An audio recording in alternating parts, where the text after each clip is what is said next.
লেবাননে ইসরায়েলের স্থল আগ্রাসনের মোকাবেলায় প্রস্তুত হিজবুল্লাহ। সশস্ত্র গোষ্ঠীটির উপপ্রধান নাইম কাশেম সোমবার দেওয়া এক ভাষণে একথা বলেছেন।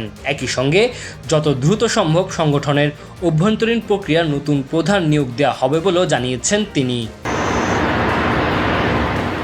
গত শুক্রবার লেবাননের রাজধানী বৈরুতে উপকণ্ঠে হিজবুল্লাহ সদর দপ্তরে ইসরায়েলি হামলায় নিহত হন এই সশস্ত্র গোষ্ঠীর প্রধান হাসান নাসরুল্লাহ।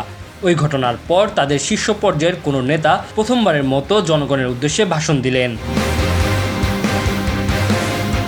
ইসরায়েল তার লক্ষ্য অর্জন করতে পারবে না মন্তব্য করে ভিডিও বার্তায় নাইম কাশেম বলেন, যে কোনো পরিস্থিতি মোকাবেলা করা হবে। ইসরায়েল যদি স্থলপথে আগ্রাসনের সিদ্ধান্ত নেয় তাহলে হিজবুল্লাহ প্রস্তুত আছে।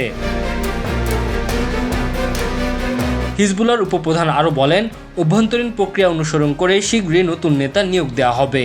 নতুন নেতা নির্বাচনের বিষয়টি স্পষ্ট, তবে এই বিষয়ে বিস্তারিত কিছুই বলেননি তিনি। লেবাননে গত 2 সপ্তাহ একের পর এক হামলায় হিজবুল্লাহর একাধিক ধাক্কা দিয়েছে ইসরায়েল। এসব হামলায় গোষ্ঠীর প্রধানসহ কয়েকজন কমান্ডার নিহত হয়েছেন। ইসরায়েলের পরবর্তী পদক্ষেপ লেবাননে স্থল অভিযান পরিচালনা করা হবে বলে মনে করা হচ্ছে। ইতিমধ্যে লেবানন সীমান্তে বিপুল সংখ্যক ট্যাঙ্ক জড়ো করা হয়েছে। নাইম কাশেম আরও বলেন, ইসরায়েল লেবাননের সর্বত্র হত্যাযজ্ঞ চালাচ্ছে। এমন কোনো বাড়ি নেই যেখানে ইসরায়েলের আগ্রাসনের ছাপ পড়েনি। তিনি বলেন, ইসরায়েল বেসামরিক লোকজন, শিশু, বৃদ্ধ, অ্যাম্বুলেন্সের উপরও হামলা চালাচ্ছে। তারা যোদ্ধাদের সঙ্গে লড়ছে না, বরং হত্যাযজ্ঞ চালাচ্ছে। এই সংঘাতে যুক্তরাষ্ট্রের ভূমিকা টেনে হিজবুল্লাহর উপপ্রধান বলেন, সীমাহীন সামরিক সহায়তা দিয়ে যাওয়ার মাধ্যমে ইসরায়েলের সহযোগিতা পরিণত হয়েছে যুক্তরাষ্ট্র।